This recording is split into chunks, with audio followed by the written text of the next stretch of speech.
So archaeologists have uncovered an entire block of Pompeii, and it looks like it all belonged to one uber-wealthy individual.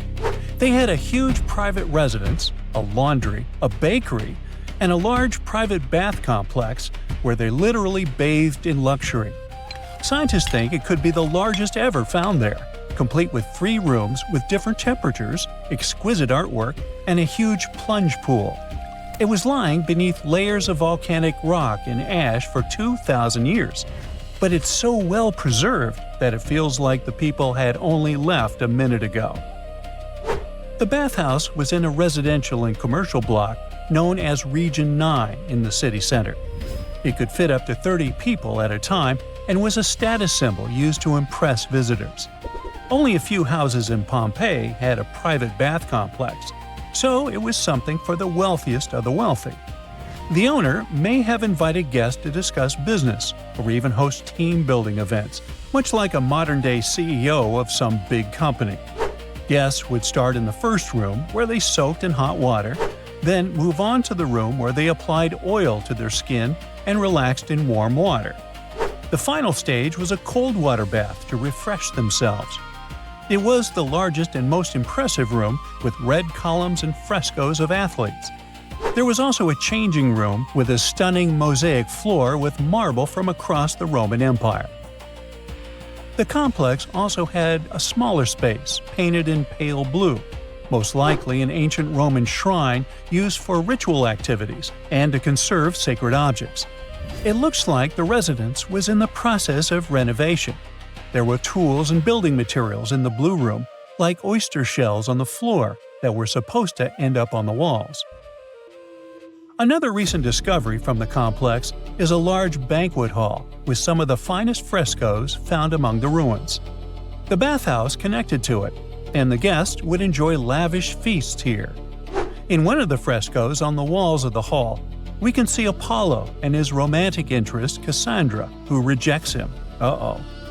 The second fresco shows Prince Paris meeting the beautiful Helen of Troy. Almost the entire floor of the hall is covered by mosaic tiles, over 1 million of them. They probably chose to paint the walls in this room black to hide the traces of soot from all of the lamps. This proves that the hall was lit, and the owners of the residence probably entertained their guests here after sunset. The restorers who are working in the hall need to act quickly to protect new finds and move what they can to a storeroom. They inject a plaster glue to the rear of the frescoes that can't be moved, so they stay in their place on the walls. Archaeologists have been digging at the estate for 2 years. In the summer of 2024, they found the remains of 2 people in the room next to the blue one. They had passed away during the volcanic eruption that buried Pompeii. One was a woman between 35 and 50, and the other was a young man between 15 and 20. Despite the man's age, his bones had signs of wear and tear, so he was most likely of lower status. The woman's bones and teeth were in excellent condition, so she must have been higher up in society, probably the wife of the owner of the house. Scientists found a whole bunch of stuff on the marble top in the room, like glassware, bronze jugs, and pottery. The lady and the young man probably brought them into the room, hoping to wait out the eruption. The guy had some keys near him, and the lady had gold and silver coins and jewelry. The coins are still shiny as new. Pompeii used to be a hub of trade and travel, so these coins must have served them well at one of the many artisan shops, taverns, and about 200 cafes and bars. That's about one place to eat and drink for every 60 residents. They even had fast food shops, something like ancient drive-thrus. Archaeologists dug out one of these with paintings of chicken, duck, and other food that were probably used as a menu. They also found traces of pork, fish, snails, and beef in jars and other containers at the fast food counter. The food was mostly to-go and sold in large jars. There were also some back rooms for sit-down eating and drinking. You would only see the residents with a low income at one of such places, as they didn't have kitchens in their homes and relied on cafe food. The wealthy had kitchens in their residences, but they were small, poorly lit rooms, usually tucked away at the back of the house. Most of the time, the only thing inside was a big brick hearth. Some richer families had a small oven built into the corner, kind of like a pizza oven. The only other things in the kitchen were a water basin for cooking and washing dishes, and maybe some wooden tables for preparing food. Romans didn't have fancy kitchen tools like we do today, but they had everything they needed. They used bronze or iron frying pans, deep cooking pots, and small portable ovens to bake bread. Instead of plates, they served food on big round platters.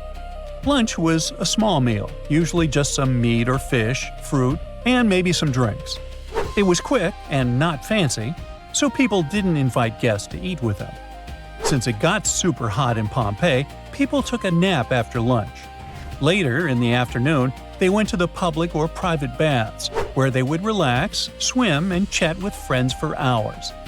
Afterward, they had their main meal, which was bigger and sometimes included guests. The food was pretty simple, but tasty. Most meals were boiled, smoked, fried, or baked, then flavored with a starchy thickener or fish sauce. The fish sauce was actually so popular that one of the richest families in Pompeii made a fortune from selling it. They even decorated their front hall with a design of garum jars in mosaic. Another big source of wealth in Pompeii was land. Every owner of a big residence had a plot of land where they grow vines or olives or graze sheep. Archaeologists haven't found many of these properties yet because it's hard to know where to look for them. But they did find a burial ground of one well-known Pompeian family in the countryside, next to what they believed was their country house. One of the most exciting things to do for Pompeians with different levels of income was going to the amphitheater to watch big, action-packed shows with gladiators. Their giant stadium is the oldest surviving one of its kind in the Roman world. The shows lasted for days, and crowds came from all over to watch.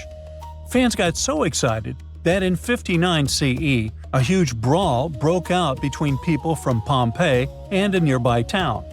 After that, the authorities shut down the amphitheater for 10 whole years as punishment. Some people in Pompeii even made paintings on the walls about that brawl, bragging about their victory. There were also paintings of the gladiators. Many Pompeians also loved going to the theater to watch plays. The local theater was built in the 2nd century BCE and was later made even bigger and fancier. People watched funny comedies, silly performances called farces, and dramatic plays about ancient myths. Some plays came from Greece, and wall paintings in Pompeii showed that people liked the famous Greek playwright Menander. Next to the big theater, there was a smaller roofed concert hall built around 75 BCE. They used it for musical performances.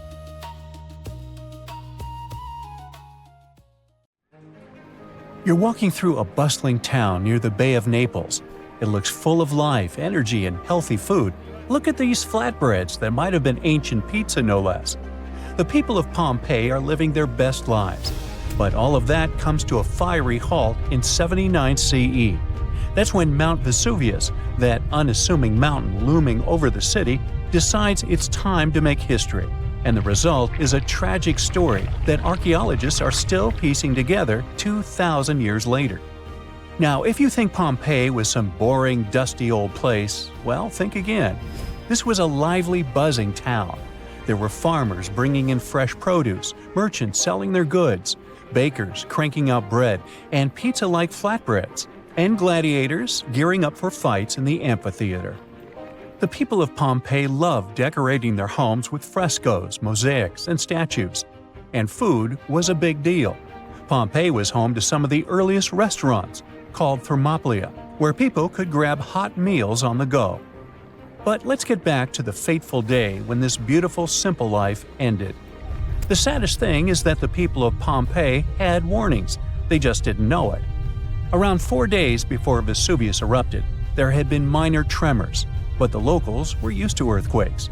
They had a massive one in 62 CE that destroyed lots of buildings, but they rebuilt the town and kept living there. No one thought, hey, maybe that giant mountain is the problem.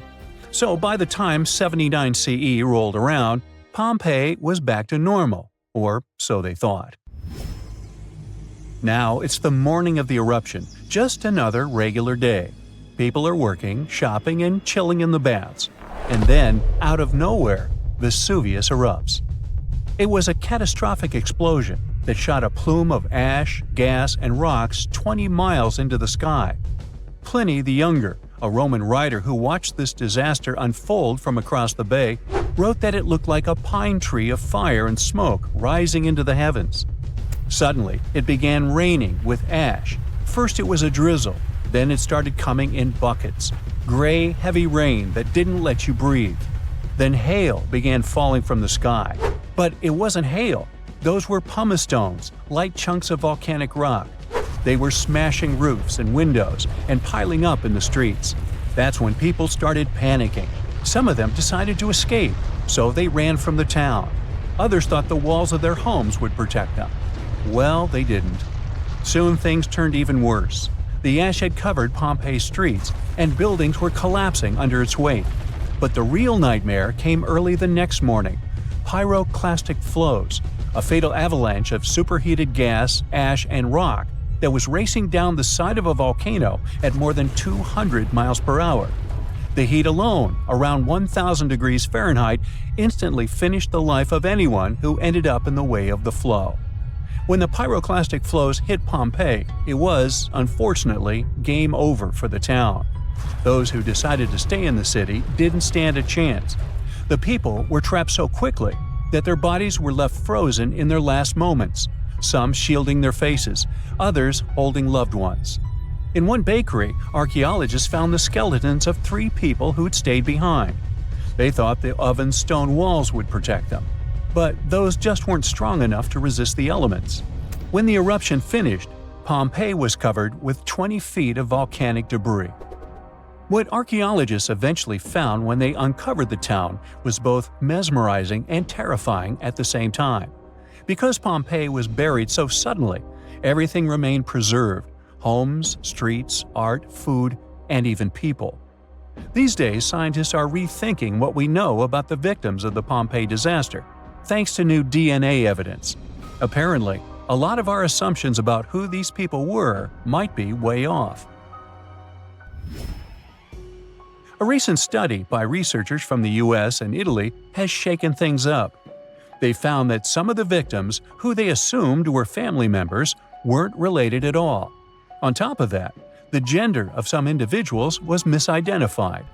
The researchers believe that older interpretations were influenced by modern ideas about gender and relationships, which might have clouded the actual history. One of the study's co-authors from the University of Florence pointed out that conclusions based on limited evidence often reflect the biases of the time.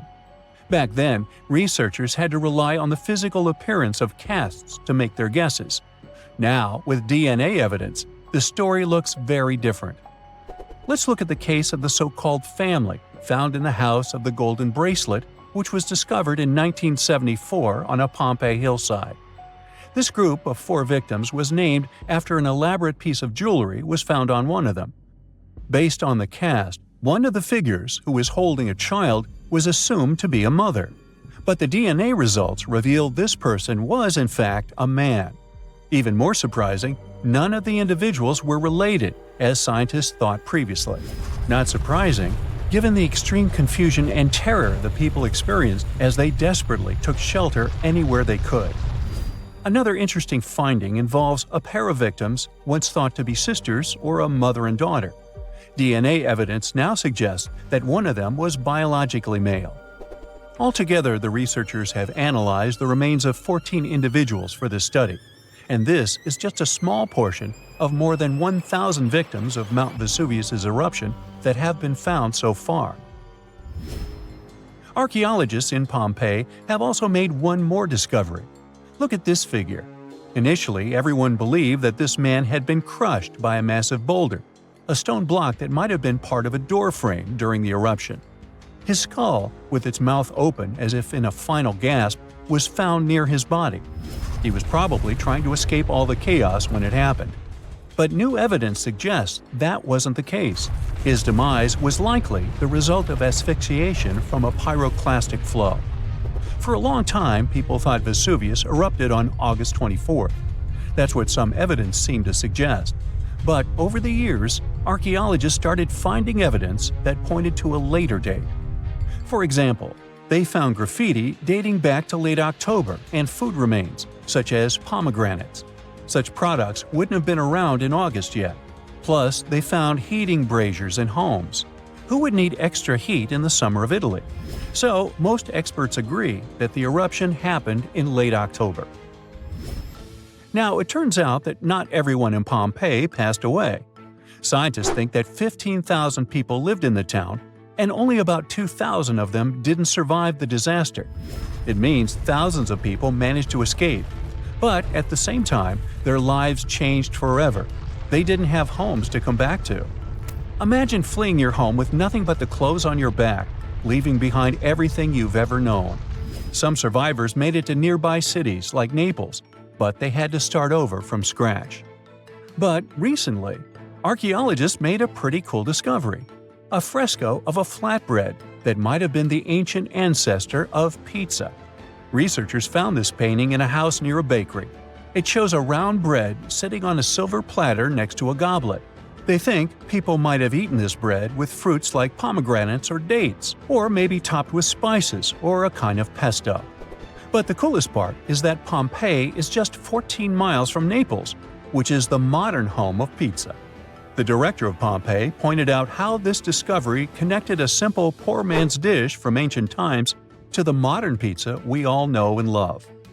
Today, Pompeii is one of the most famous archaeological sites in the world. Every year, new discoveries help us understand Roman life of those times even better. The story of Pompeii is complete chaos as is, but to add a little fuel to this fire, we dug up some groundbreaking facts, and I mean that quite literally. Hear me out. What if it wasn't the scorching sea of lava that destroyed the city of Pompeii, but rather an earthquake that happened during the volcano's eruption? Rewind to over 2,000 years ago. The year is 79 BCE. It was around 1 o'clock in the afternoon when Mount Vesuvius decided to erupt. Pompeians were going on with their normal daily routines when lava started taking over. The flow of lava was so quick that most people didn't have anywhere to run. The disaster took the lives of around 2,000 people. The lava covered most of the city, which then turned everything to ashes. Pompeii was only discovered during the 16th century of our Common Era, when an architect commended a dig to divert a river. It's a very well-studied site nowadays, but something unusual recently caught the researchers' attention. Scientists were excavating a site called the House of Painters at work. They were examining a couple of skeletons when they saw something weird. The skeletons probably belonged to two men around the age of 50. The analysis showed these men had survived the first surge of lava in the city. But they didn't make it out due to this second unexpected part: the earthquake. The men probably took shelter at the House of Painters at work, but the walls crumbled down when the earthquake hit. The men were found in a protective posture, like they were trying to shield themselves from something that was going to fall above their heads. Plus, these skeletons were not found under the layer of volcanic ash, but on top of it, proving that they really did survive Vesuvius's sea of lava. It turns out this is not as rare as it seems. A volcanologist explained that the seismic activity during the eruption really made things worse in Pompeii. He said that this seismic chaos probably influenced the desperate choices of a lot of Pompeians in their final moments. This is not the first time the world heard of a possible earthquake in Pompeii. A guy named Pliny the Younger, who escaped the disaster and witnessed the whole thing, beat these scientists to it in his famous letters. Pliny the Younger was a lawyer and an important person back in ancient Rome. He was an eyewitness to the whole Pompeii disaster, and he wrote in one of his letters that the eruption was followed by a trembling of the earth. Researchers do agree that something never added up. Pompeii is known to have really well-preserved skeletons since the ashes kind of played an important role in preserving them. But the buildings were in horrible shape, making it hard to reconstruct the entire city as it once was. Pompeii was indeed one of a kind. It was one of the most vibrant and lively cities of the ancient Roman Empire. The city was huge. It could have been home to as many as 30,000 people in its heyday. The House of Fawn, for example, was a clear example of how rich Romans lived their lives in Pompeii. It was a huge house that even had 2 gardens inside, taking up the entire block. They looked like they were made of white marble, but it was actually painted stucco. It was clear to researchers that only aristocrats lived there. Then there was this famous forum. This is where most of the administrative part of the city life happened. It was made up of a lot of different buildings, like the Basilica, a hotspot for political and civil meetings, the Macellum, which was a market, and several temples. If we were visiting this back in the day, we'd see a bunch of men dressed in tunics. A few select ones would wear togas, those heavy white pieces of draped cloth that look like bed linen wrapped over the body. Togas were mainly used on special occasions since they were costly, hard to wash, and considered a traditional costume. Representatives running for office would use it during their campaign run so that commoners would identify them as candidates. One can't forget about the Villa of the Mysteries. Cool name, huh? It was called that way because of some mysterious frescoes found inside of it. Modern-day archaeologists still haven't figured out what the scenes painted are trying to depict. Probably some type of ritual or ceremony. By the way, a villa is simply a large suburban Roman-style house. It's not necessarily a super posh place where the rich and beautiful live. It's usually located on the outskirts of town, near the city's walls. The Villa of the Mysteries one in particular was found astoundingly well preserved in modern archaeological excavations. It even had a manufacturing area inside of it, like its own little industry. It was common for richer Romans to own big farmlands, like olive gardens, for example. So they would also build a processing station inside their villas to extract the oil and package the whole thing. The amphitheater was where some of the richer men paid to put on gladiator fights for the rest of the town. It was built around 70 BCE, and it was one of the oldest amphitheaters of the world. It was even older than the Colosseum in Rome. This huge building could fit around 20,000 spectators at once. The seating was arranged by social class, so you could easily spot who was a member of the nobility. And in case you're wondering why it was shaped like a weird egg, it's because that was the shape that allowed for an unobstructed view wherever you were in the crowd. As every other Roman city, Pompeii also had some famous baths. Since not every house had access to plumbing back in the day, most people didn't shower in their homes. That's why so many Romans would use public baths, usually at the end of the day, to clean themselves. But make no mistake, this wasn't just a place for bathing, it was a cultural hotspot. The baths were made up of many different rooms. The first one was like a locker room, where people would keep their clothes and personal belongings. This is where the upper and lower classes mingled together. Someone's class could easily be identified by their clothes and jewelry. The amount of gold and silver worn back in those days is nothing compared to what most people wear today. Usually, the rich folks would leave someone to take care of their belongings while they went and took their bath. Because yes, it could happen that stuff went missing while chilling and relaxing. The big focus on self-care nowadays was already a thing for ancient Romans. It was common that before taking a bath, olive oil was rubbed all over the skin. They would scrape off the dirty skin with a strigil. That may sound weird, but also extremely pleasing. The baths had rooms for massages. Some of them had reading rooms, and even courtyards for some healthy exercise. Oh, there was even a natatio, or swimming pool if you're not fluent in Latin. After all, it was the Romans that said, "A healthy body is a healthy mind." The bakeries.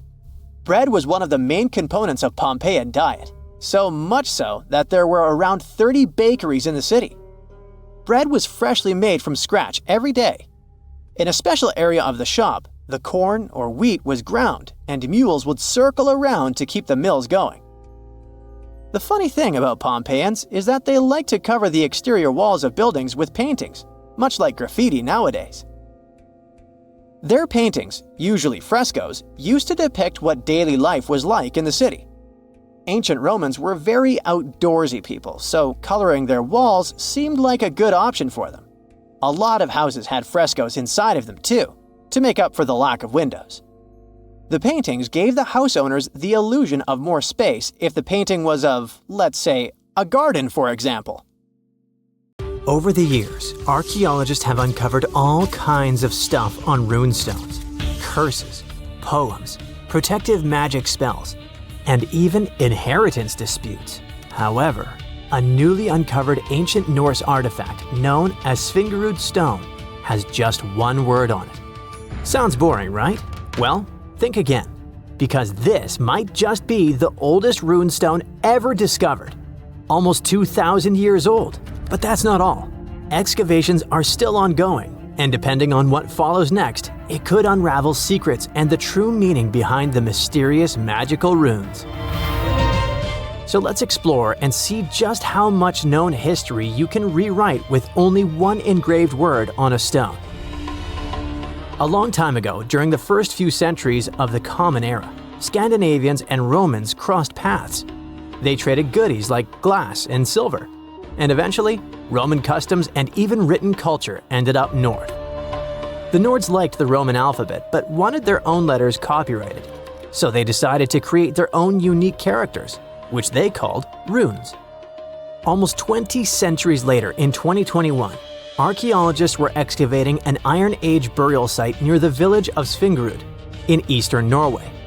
Among the cremation graves, they uncovered a reddish sandstone slab that would become a centerpiece in a major Norwegian archaeological discovery. It's the size of a coffee table, measuring just over 12 inches across. The stone was found buried with burned bones and charcoal, part of an early cremation grave. The stone had runes engraved into it, looking rough and shallow, like they were scratched with the tip of a knife or something needle-like. Runestones are not unusual. Archaeologists are used to uncovering runic inscriptions, especially in this region. However, tests show that both the burial site and the carving on the stone likely date back to somewhere between the 1st and 3rd centuries. That places it deep in pre-Viking history, centuries before the Viking Age officially began around 800 CE. That makes it one of the oldest reliably dated examples of early writing in Scandinavia. When you look at these carvings, they either look like magical symbols made to call on Nordic deities to help you, or like random scratches made by an angry man hitting a stone with something sharp. But these are real letters, crude but intentional. It's an ancient writing system used by Germanic tribes across Northern Europe. They were engraved into wood, bone, or stone. Their shapes are straight, angular lines because curves were tough to carve with the tools they had back then. When they met with the Roman Empire, rather than just borrowing Latin letters, the Germanic tribes took the idea of writing and carved out their own version. The original alphabet was called Elder Futhark. It had 24 letters. We can find them on artifacts dating from around the 2nd to the 8th century CE. Its name comes from its first 6 letters: F, U, Th, A, R, and K. Each rune probably had a name that matched the sound it made. For example, the rune that sounds like A was called Anzus. However, nobody from back then left us a memo explaining the names. In fact, the knowledge of how to read them was forgotten until 1865, when Norwegian linguist Sophus Bugge deciphered them by comparing clues. He examined later rune alphabets and ancient poems that referenced the runes, like a detective sketching a suspect from scattered witness clues. For many runes, especially the oldest ones in the Elder Futhark, the meaning is still open to interpretation. They weren't common knowledge, which is reflected by the fact that only some 350 surviving inscriptions remain. This changed eventually when the Scandinavian language evolved from Proto-Norse into Old Norse, spoken by mighty Vikings. The Elder Futhark was reduced from 24 to 16 runes to reflect the changes in the language, thus becoming the Younger Futhark, which was far better spread. Runes weren't really used to write books or keep daily records. Instead, you'd find them carved on gravestones, weapons, and various tools.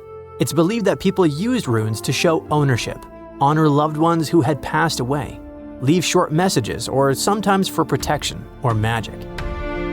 In the early days, some runes probably had special spiritual or ritual meanings too.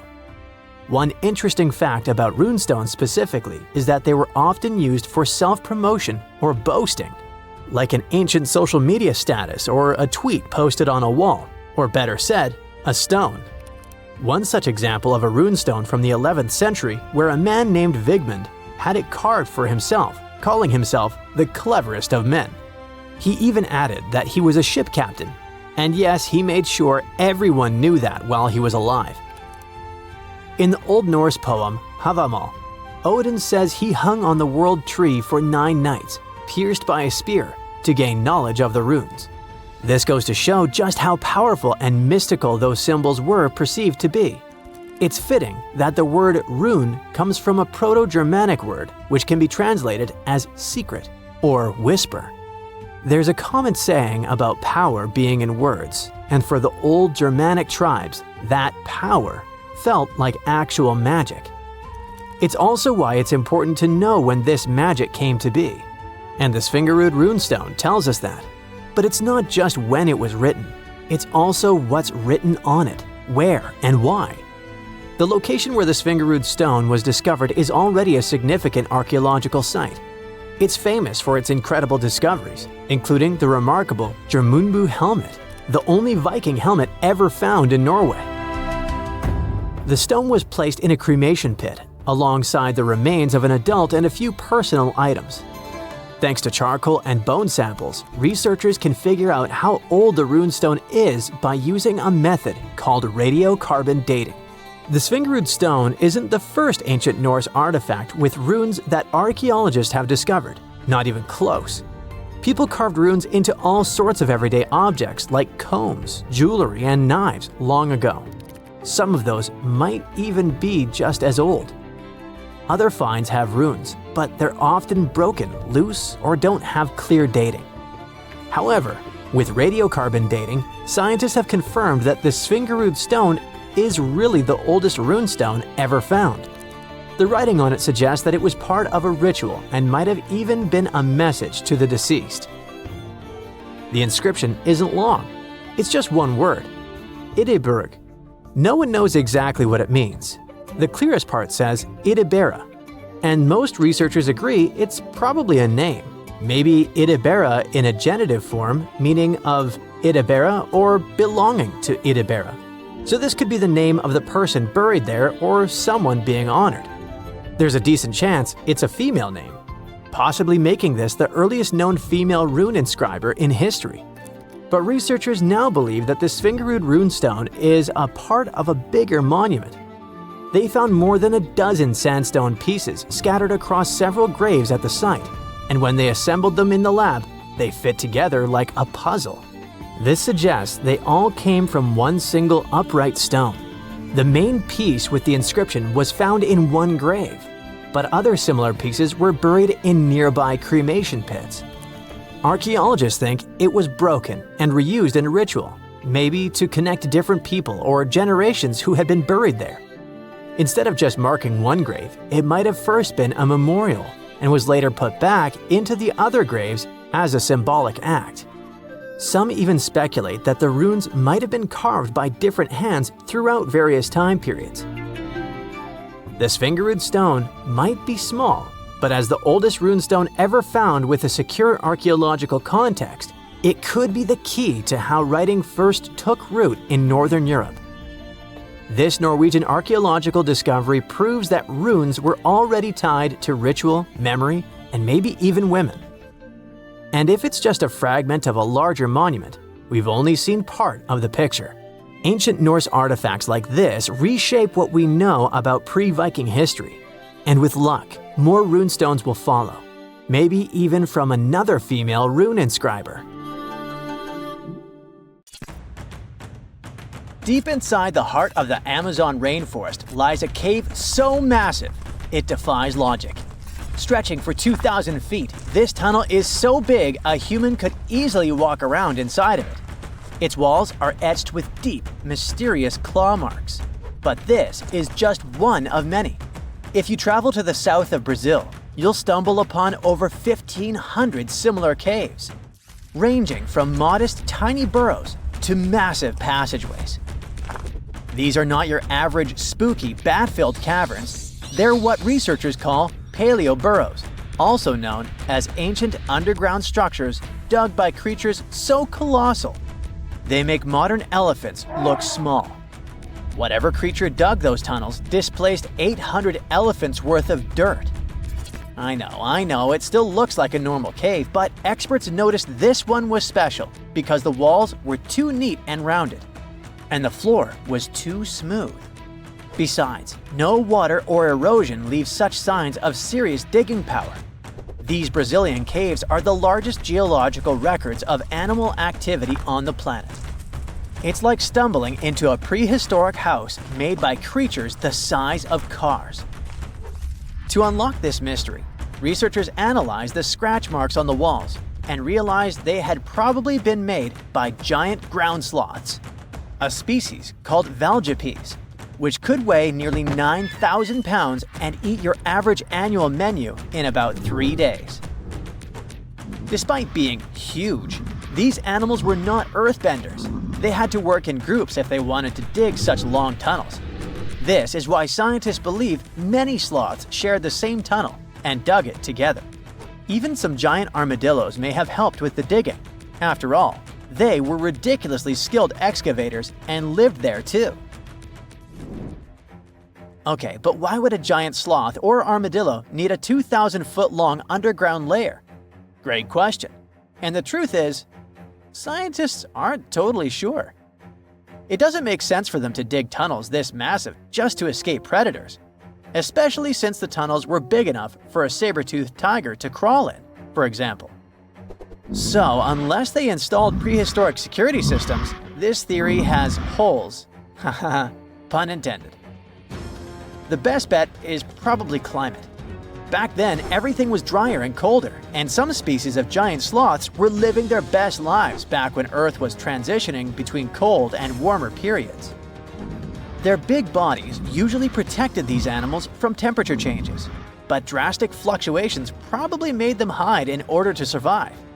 Besides, just like modern sloths, giant sloths probably had a hard time maintaining their body temperature, and going underground for a while is a great way to protect your babies and save some energy.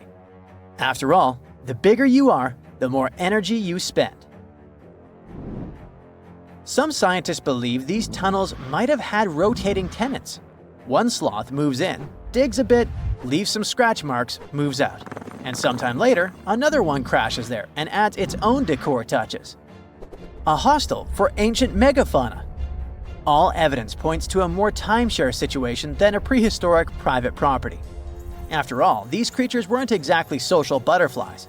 Most sloths and armadillos usually keep things strictly one-on-one, just mom and baby. Yeah, dad sloth stuck around only for the good part.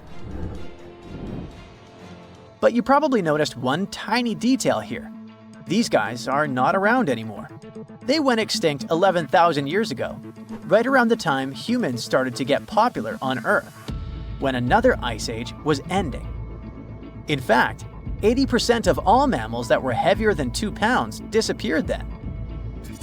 The first culprit is, of course, the usual suspect: humans. Around 10,000 years ago, a wave of skilled hunters using distinctive tools like spear points spread across North America. The theory goes that American animals weren't used to this new predator, making them easy targets. Once the big plant eaters started vanishing, the big meat eaters followed. They didn't have enough food to survive, and it wasn't just excessive hunting that caused some damage. Early humans may have also harmed ecosystems in ways that made survival harder for large species. But wait, there's another suspect: climate change. Around the same time, Earth's climate got a major shakeup. The climate was going from super cold to only slightly cold. Just so you know, Earth's temperature was about 46 degrees Fahrenheit, making seasons change and plants perish. And if plants are no longer around, big animals that eat them, like our friends giant sloths, have less nutrition, making them even more vulnerable. Many scientists now think that both human impact and climate change played a role, just in different ways depending on the region. In some places, humans may have tipped the balance. In others, nature itself did the job. Either way, it was a perfect storm that ended the age of giants. Turns out, being huge isn't always a plus. Giant animals tend to live longer and reproduce slowly, which makes them sitting ducks when disaster strikes. Besides, it takes a long time for these guys to bounce back. After dinos disappeared, for example, it took 15 million years for new mega mammals to stomp onto the scene. The last major extinction happened around 12,000 years ago. Not really enough time for brand new massive beasts to evolve. Today's biggest ground animals, like elephants, rhinos, and bison, aren't newcomers. They're actually the tough survivors of that ancient chaos. And, well, at least we still live alongside the blue whale, the biggest mammal ever. But why did some prehistoric animals get so gigantic in the first place? Well, being big has some perks, in spite of all the extinction thing. It keeps you safe from predators and helps you win the fight for food. If plant eaters bulked up, predators had to level up too, just to keep up. And the environment plays a big role. You see, cold-blooded animals might grow bigger in hot places to stay cool, and warm-blooded giants thrive in cold places to stay warm. One paleontologist even suggested that some dino-sized vegetarians needed those massive bellies just to digest the tough, woody plants of their time, as if they had a salad bar inside their bodies. There's also the thing with oxygen. Back then, Earth's atmosphere had way more of it. That's a big deal, especially for creatures with less efficient breathing systems like insects. Higher oxygen levels meant their bodies could handle more growth and more activity, kind of like nature's turbo mode. We also have to discuss bones, specifically the lighter ones. Many huge dinosaurs had air sacs built into their skeletons, just like modern birds. This made their bones strong but not ridiculously heavy, meaning they could grow super tall or long without collapsing under their own weight. Those air sacs also helped with cooling down, which is super important when you're basically a walking oven of muscle. On the flip side, modern mammals are limited by gravity and biology. Bigger bodies need stronger hearts, lungs, and blood pressure just to keep functioning, and land doesn't offer much support. This also explains why whales got even bigger than dinosaurs. The ocean acts like a natural support system, which pretty much means that buoyancy helps hold up all that mass. So blue whales can hit a jaw-dropping 330,000 pounds without turning into pancakes. On land, that kind of size would be a serious health hazard. So ancient giants weren't just freaks of nature. They were the result of the right mix of air, food, physics, and environment working together in just the right way.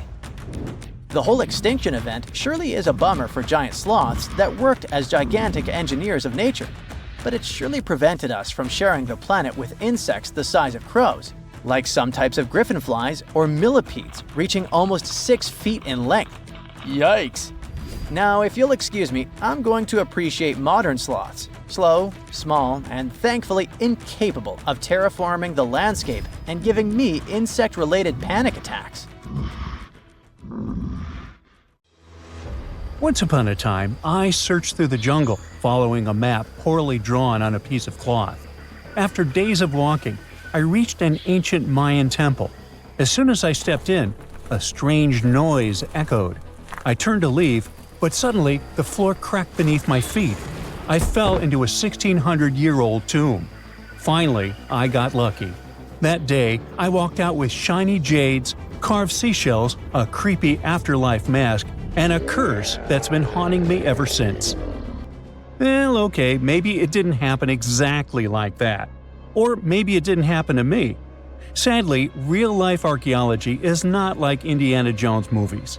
However, the findings can be as exciting and important, especially in Belize, where archaeologists just found the first identifiable ruler's tomb in the lost Mayan city of Caracol after 40 years of digging. A team of archaeologists finally unsealed a hidden chamber, buried deep beneath a structure they'd already studied. And inside that tomb, which is indeed around 1,600 years old, was Tekab Shak, the first known king of Caracol. His name is commonly interpreted as tree branch rain deity, which is poetic and incredibly awesome. King Chak was believed to be a Mayan deity in control of rain, thunder, and lightning. According to folklore, he used axes to strike rain-bearing snakes in the sky to make the rain fall. The buried king is considered to be the dynasty founder. The royal dynasty he founded lasted more than 460 years. And judging by what was buried with him, we can assume that King Chak was greatly celebrated. His tomb had jade beads, carved bones, seashell jewelry, and ritual pottery vessels. One of those vessels shows Ekchua, the Maya deity of trade, receiving offerings. Others showed bound prisoners. Archaeologists could tell they had found some high royalty when they noticed a considerable presence of red cinnabar in the tomb, a rare and expensive material from the Mayan world. Then there's a jade mosaic mask, pieced together like a puzzle to cover the king's face in brilliant green. Jade wasn't used just because it was shiny. It was sacred and symbolically associated with life and demise. Polished jade glistens like it's been dipped in water, cool at first, but quickly warming in your hand. To the ancient Maya, this lifelike quality made jade a living, breathing substance. And for this reason, it possessed high religious and spiritual importance. The Maya associated it with the breath of life, with royalty, and with eternity. Covering someone's face in jade showed just how high-ranking that person was. King Chak's mask has yet to be examined properly, but another famous mask of King Pakal was made of over 346 green jade stone fragments. That's a lot of painstaking work. But maybe the most symbolically fascinating thing about this king was that he was old. Not just lived a good life old, toothless old. To us, that means he didn't clean his teeth properly, because no, you don't usually lose teeth just from getting old, as long as you maintain good oral hygiene and dental care. On the other hand, according to Maya legends, toothless elders were believed to have spiritual powers. Rulers and shamans mediated between realms, and aged or underworld deities were often shown as toothless in art. Now, speaking of realms, Mayan cosmology divided the universe into three layers. The upper world was where the deities lived.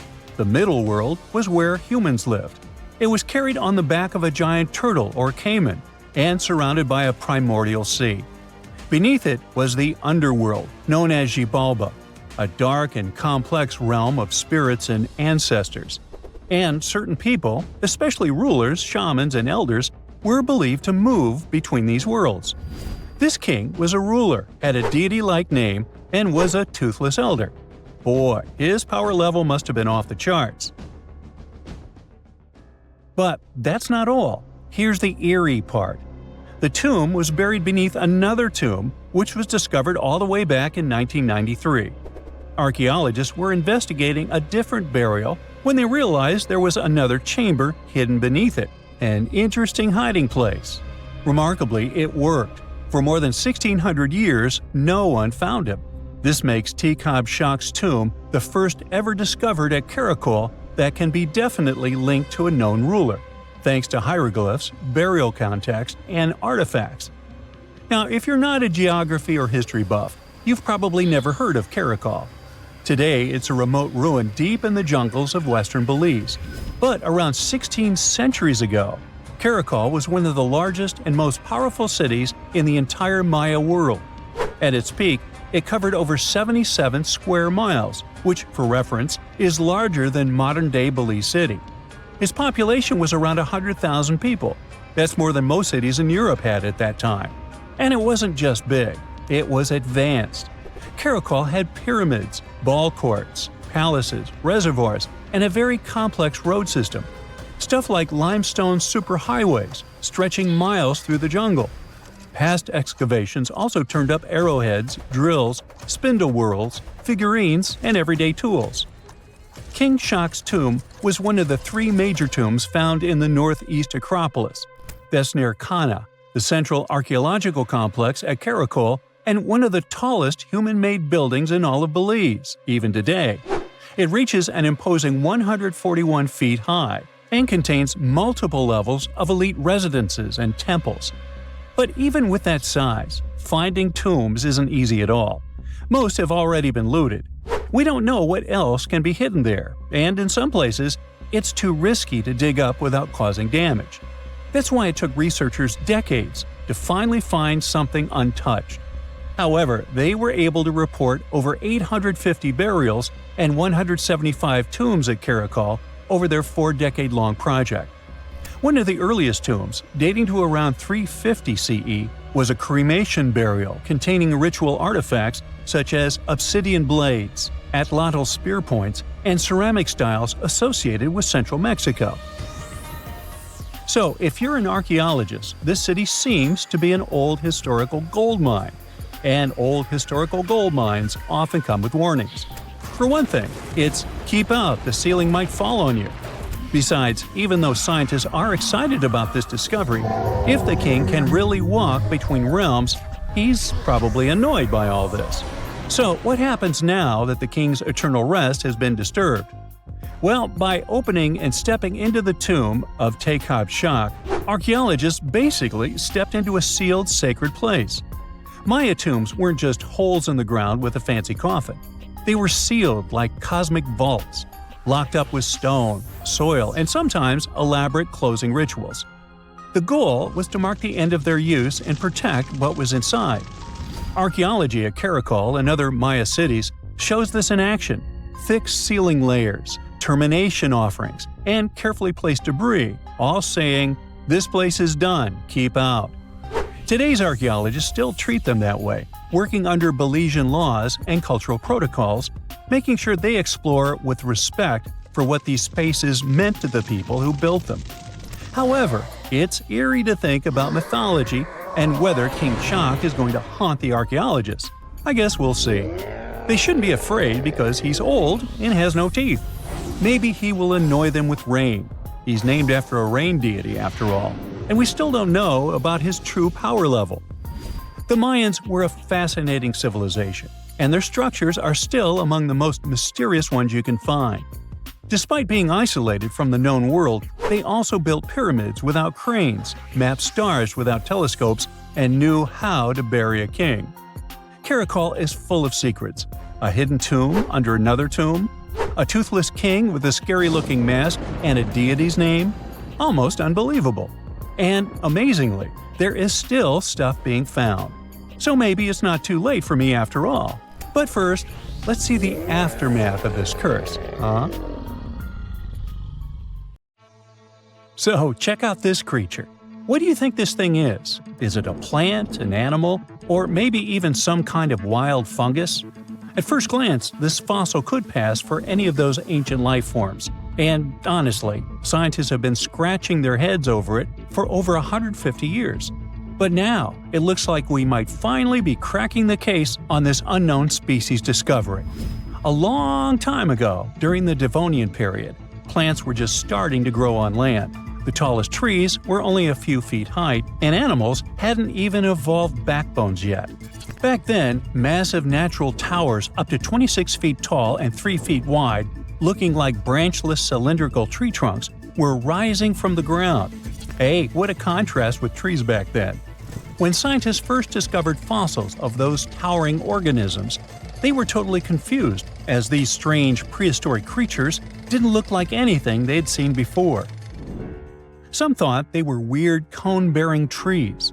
Others guessed they might be underwater plants like giant seaweed or lichens, which are partnerships between fungi and algae. The mysterious objects received a name, Prototaxites. When scientists studied them up close, their internal structure reminded them of a bunch of different things. They couldn't believe a 20-foot-tall fungus or algae could be real, but that's what the fossils showed. Then most scientists decided that Prototaxites were giant fungi. But still, something didn't feel right about it. In 2007, they decided to finally get the Prototaxites mystery explained and ran a chemical test on the fossils. So they looked at the types of carbon inside them and compared them to regular plants from the same time. If Prototaxites were plants, the carbon ratios would match, but they didn't. That means Prototaxites weren't plants, And they receive carbon in a different way, not by photosynthesis, but probably more like fungi do. But then again, they look nothing like the mushrooms we know and love today. Prototaxites were giant, likely the largest living things on land at their time. And even if these strange prehistoric creatures were some fungi of their sort, then it's weird they don't have any living relatives today that would resemble them. So, if we put all this together, it looks like Prototaxites are an entirely different and previously unknown life form that didn't leave any offspring. Now, Prototaxites aren't the only unclassified organisms on Earth. About 600 million years ago, there were no fish, no sharks, no crabs. Just simple life forms like algae and bacteria drifting through calm, shallow seas. But some seriously strange creatures, completely unlike anything we see today, lived among them. They looked like underwater ferns, stood perfectly still, and absorbed nutrients straight from the water. These bizarre life forms were rangeomorphs. They ruled the oceans that were thick with nutrients back then. So rangeomorphs didn't need mouths, eyes, or muscles to survive and just soaked up whatever they needed. Some of them were as small as a finger, and others grew as tall as 6.5 feet. But as Earth entered the Cambrian period, the oceans became much more competitive. Fast-swimming creatures with limbs, eyes, and jaws showed up and ate the same food faster, and maybe even ate the rangeomorphs themselves. The chemistry of the oceans also started to shift, and the nutrient-rich waters became more like today's oceans, where food floats around in particles that active animals scoop up. So the rangeomorphs vanished forever, but scientists still find their fossils all over the world preserved in ancient rock. They had an incredible fractal design, a pattern that repeated itself at every level, from the smallest branches to the full body. Using fossil clues, researchers built 3D computer models of what rangeomorphs looked like. They found out that these strange prehistoric creatures filled their space in a nearly perfect way. They were like optimized living sponges. But scientists still can't agree on where exactly rangeomorphs fit on the tree of life. At first, they argued over whether they were plants, animals, fungi, or something completely different. Now, most agree they were primitive animals, though they were so different that they might deserve their own unique branch, what scientists call a clade. And then there was Dickinsonia, another prehistoric creature that was so strange that scientists couldn't even agree on what it was for nearly 100 years. Some thought it was a giant single-celled amoeba. Others thought it was a type of lichen, or maybe a failed evolutionary experiment. This bizarre life form lived about 558 million years ago, long before dinosaurs, sharks, or even insects showed up. After many years of studies, Australian researchers finally got proof that Dickinsonia was an animal, and possibly the oldest one scientists have ever found. They solved the mystery thanks to really well-preserved fossil fat molecules stuck in the rock near the White Sea. These molecules were a type of cholesterol, the kind of fat found in animal cells. If cholesterol is present, it almost certainly came from an animal, sort of like animal DNA. Dickinsonia lived millions of years earlier than scientists had previously thought, and didn't look anything like modern animals. It had no head, no mouth, no arms, no legs, and definitely no organs. It was oval-shaped, like a giant pill bug or flattened jelly bean, with weird ridges running across its body. Some were tiny, but others grew up to 5 feet long, the size of a person. It didn't swim or walk, but was just lying on the seafloor, soaking up nutrients from the water or absorbing stuff through its skin. It was tricky to identify because most fossils came from high-pressure rock, where heat had destroyed all the delicate organic stuff scientists needed to study. To get to the good fossils, researchers had to rappel down 300-foot cliffs, dig out huge blocks of sandstone, throw them down, wash them, and then repeat the process. And inside one of those sandstone slabs was the fossil that changed everything. That helped finally confirm that Dickinsonia was an animal, which proves that complex animal life existed before the Cambrian diversification, where tons of new animals with bones, eyes, and limbs suddenly appeared. Scientists think the spot where they found these fossils might hold more clues about ancient life. For a long time, scientists had no clue what other group of ancient life forms, slime molds, were. These weird jelly-like blobs that pulse and ooze on rotten logs and forest floors aren't fungi like mushrooms, though people thought they were for years. It turns out they're more like amoebas, squishy, single-celled organisms that can move around. There are over 900 species of slime molds all over the world. You'll find them in soil, leaf litter, and especially on decaying wood. Scientists found them trapped in amber from 100 million years ago, and it looks just like modern slime molds. Scientists still know very little about how slime molds interact with other species, what role they play in ecosystems, or how they think without a brain, nerves, or a control center. But somehow, they can make decisions and adapt to their surroundings. That makes them a lot like social insects, like ants or bees, where no single bug is in charge, but the colony still works together as a smart group. Even without brains, scientists have trained slime molds to solve mazes just by responding to chemicals and learning from their environment. One way these organisms learn is through a process called habituation. It's sort of like how you get used to cold water after jumping in a lake, or stop noticing an annoying buzzing noise after a few minutes. That's your brain helping you tune out something harmless. Some slime molds can do this too. If they get in nasty conditions, like salty, dry, acidic environments or chemicals, they'll avoid them at first. But if there's food on the other side, they'll eventually get used to it and push their way through.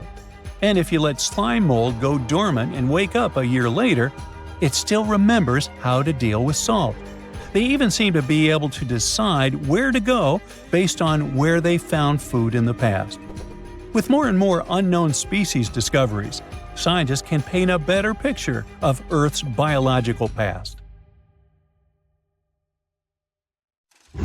Now, this bad boy was the size of a husky and could maybe pass for one, except it didn't have any fur and was a top predator with extra long, blade-like canine teeth. Ooh, charming. Meet the earliest known saber-toothed animal to have ever lived. It roamed the Earth well before the dinosaurs. Scientists made the description of this creature based on its fossils found on the Spanish island of Majorca in the Mediterranean Sea. About 200 million years ago, none of us were around then, the very first true mammals appeared, and they lived right alongside the dinosaurs.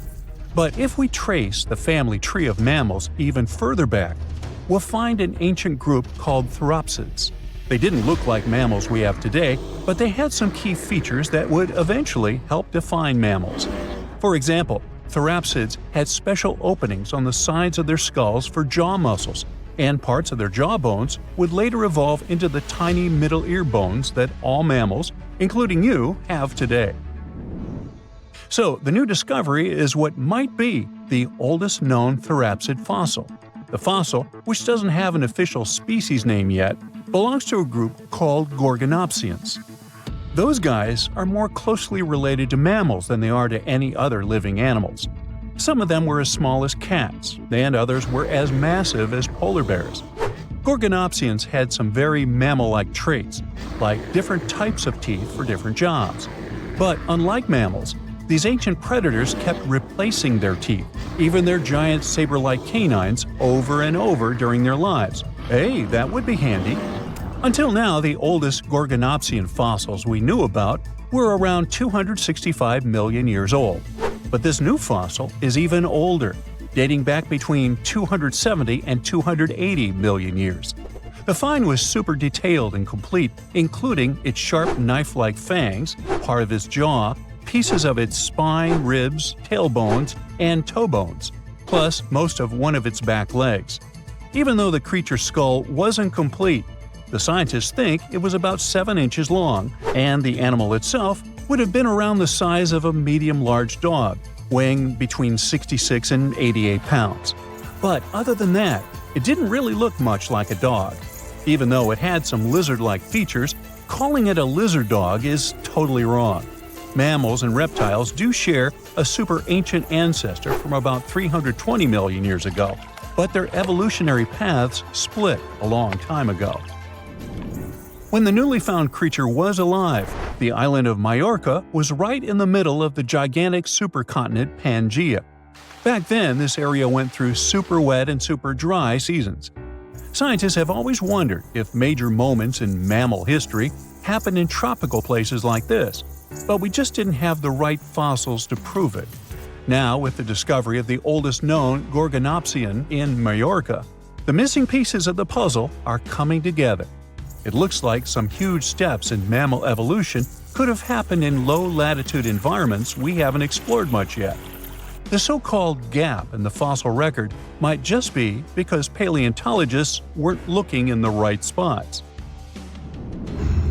Our hero of the day wasn't the only cool guy rocking the planet before dinos settled in. Over 500 million years ago, the weirdest predators to have ever existed ruled the oceans. The name is a bit tricky to pronounce, so I'm not going to. Okay, it's Anomalocaris, but it just literally means unusual shrimp. This creature looked nothing like anything alive today. Scientists think it was the first true apex predator, the orca of its time. Anomalocaris was massive for its era, as it grew up to 3 feet from its sharp grabbing arms to the tips of its tail fins. For a while, everyone thought trilobites were its go-to meal, but new research shows it wasn't strong enough to crack open trilobite armor. So instead, it was a speedy, agile hunter with awesome vision, and it often picked off soft-body animals that zipped through the open water. Now, another really cool creature from pre-dino times is a fish that could walk on land. Tiktaalik lived in marshy rivers that looked a lot like today's Amazon rainforest. It could grow up to 9 feet long, and it found its prey in rivers and inlets like a modern-day freshwater crocodile. It had a flexible neck and even some early versions of lungs, and thanks to them, it could survive both in water and out of it. Why fish like Tiktaalik started moving toward land about 395 million years ago is still a bit of a mystery. Around that time, the ancient supercontinent called Gondwana was drifting closer to the land that would become North America. This slow movement created lots of shallow, swampy habitats, which were perfect places for crocodile-like animals to thrive. Plus, these areas were near the equator, so they were warm and tropical, but there wasn't a lot of food waiting for them on land, so maybe they moved there for safety reasons. There were fewer predators and better spots to lay eggs there compared to the water. Creatures first adapted to living in open water, then shallow water, then marshes and river edges, and only after a long, slow transition did they finally step fully onto land. Now, how about a millipede the size of a small car and weighing as much as a large dog? This beauty lived over 300 million years ago in what is now England.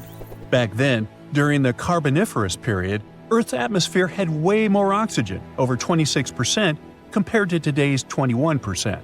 Scientists used to think the high oxygen levels were the only reason these creatures could get so big. But back then, they found a new fossil from a time when oxygen wasn't that much higher than today. They discovered it purely by accident when a boulder split just right and revealed one of the most complete and largest giant millipede specimens ever. This one could have lived not just in swampy areas, but also in open woodlands filled with tasty seeds, nuts, and maybe even small animals. There's a chance that this beast wasn't a slow, plant-munching crawler, but a predator that would snap up whatever it could find. After dominating the Earth for about 45 million years, the giant millipedes eventually vanished. Probably the reptiles pushed them out, clearing the way for the age of the dinosaurs. Now, in case you ever wondered what would happen if you crossed a polar bear with a saber-toothed cat, here's the answer. This guy ruled the southern ecosystems after migrating 7,000 miles across the supercontinent Pangaea around 252 million years ago. It had a tough skin like a rhino's and massive canines, perfect for tearing away huge chunks of meat, and it was an excellent runner. Once it got to its new home in what is now South Africa, it replaced a whole group of local predators.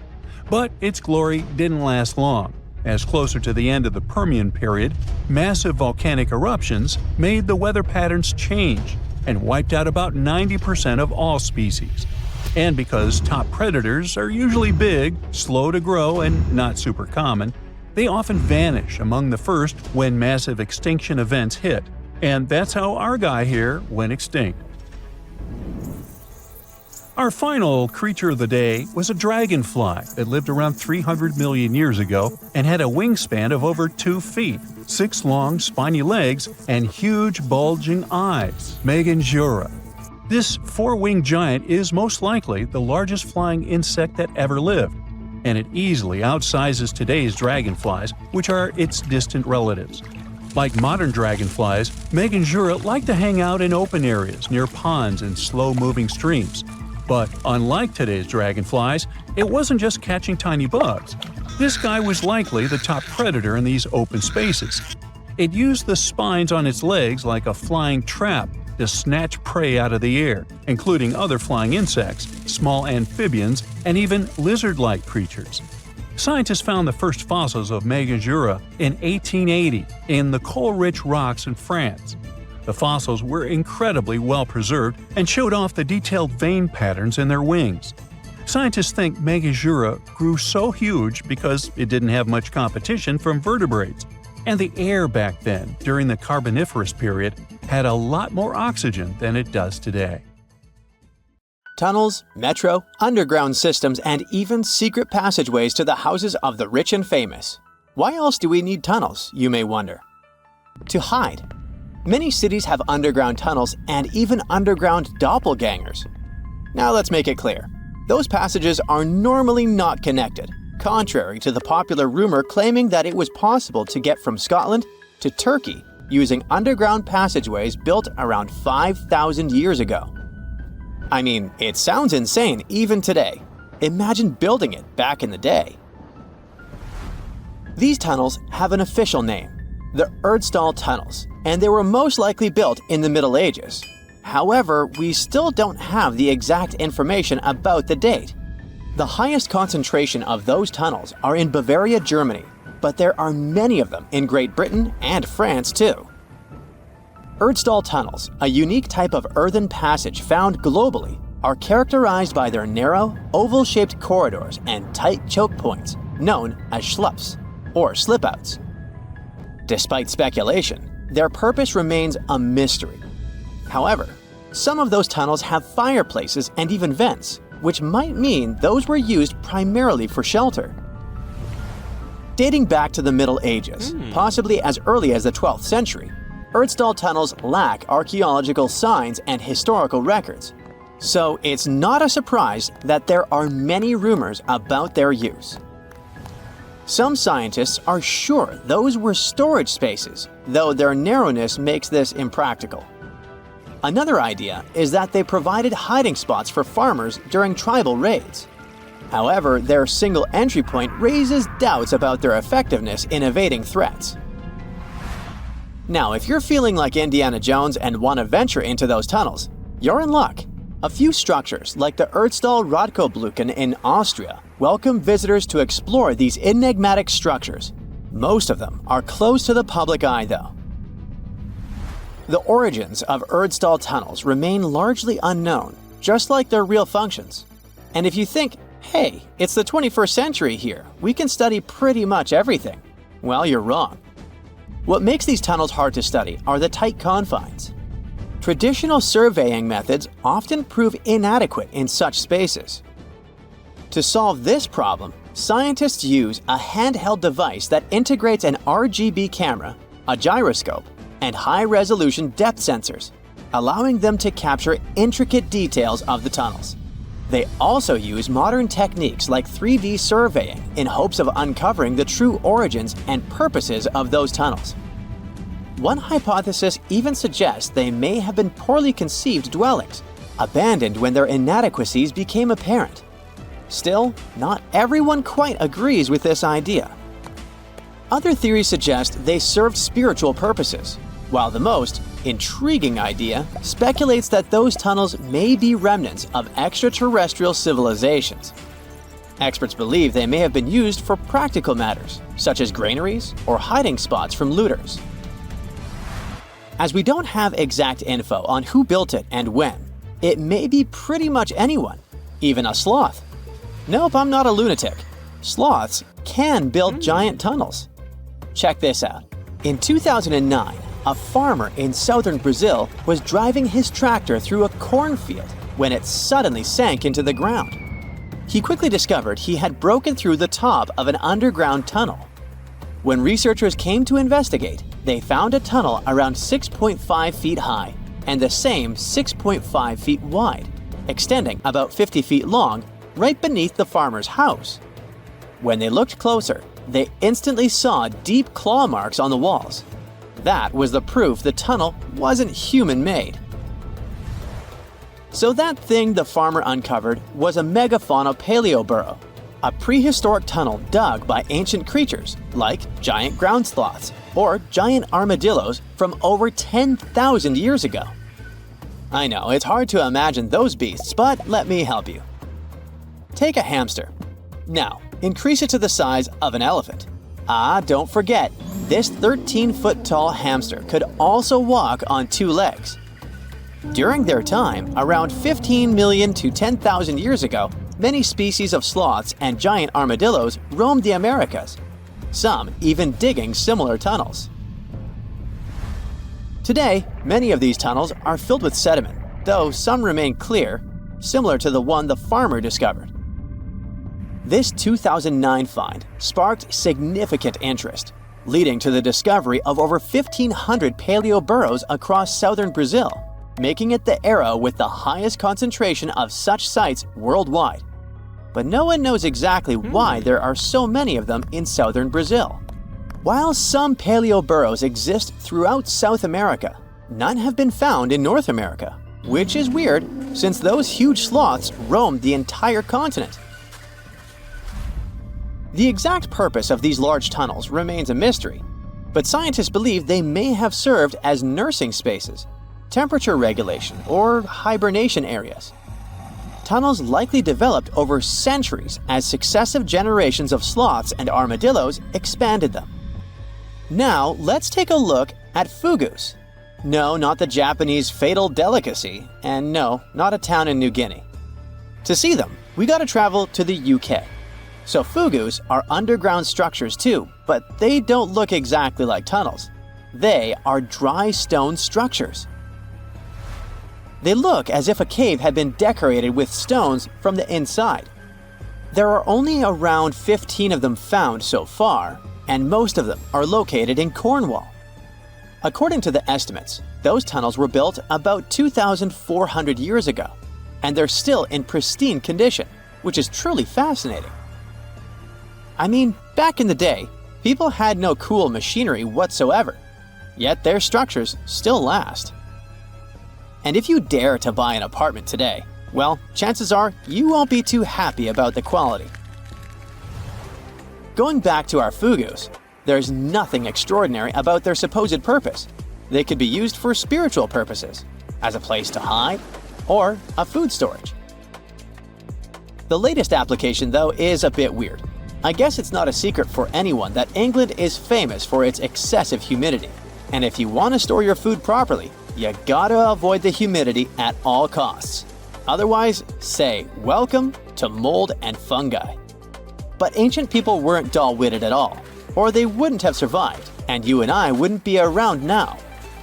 So they might have adapted those fugus to store just some products, those that already had natural molds in them, assisting in the preservation of perishable food, like milk, butter, and cheese.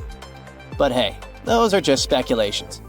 The true reason why they were built remains unknown. What makes fugus unique is that they are intentionally built tunnels, not just excavated mines like those in Wales. They were crafted by digging deep trenches, lining them with stone slabs, covering them with capstones, and then filling over them, all of which took significant time and effort. Still, no matter how hard those were to construct, cities around the globe are often built over intricate tunnel systems, each unique to its location.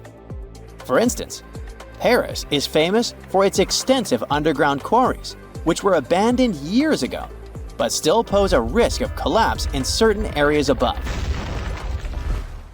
London boasts one of the largest tunnel networks in the world, including many that were specifically created for military purposes. In New York City, there are rumors of secret tunnels, while Los Angeles has old tunnels from the Prohibition era used for speakeasies.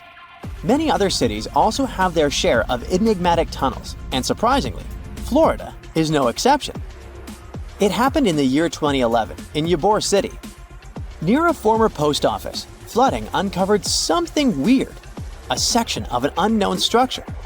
Back then, people didn't pay much attention to that, so it took another 7 years to discover something truly fascinating. This historic neighborhood was founded in the 1880s, but it remained unknown until 2018 that it also has a hidden tunnel network. We only learned of it because of renovation work. The exact purpose, of course, is unknown, but most scientists are pretty sure that they serve to connect to early gaming spots and the port of Tampa. Figuring out how extensive the tunnel network is tricky. In 2018, a historic home in Seminole Heights revealed locked doors leading to tunnels from the 1920s. One local even said he traveled through a tunnel for 20 minutes.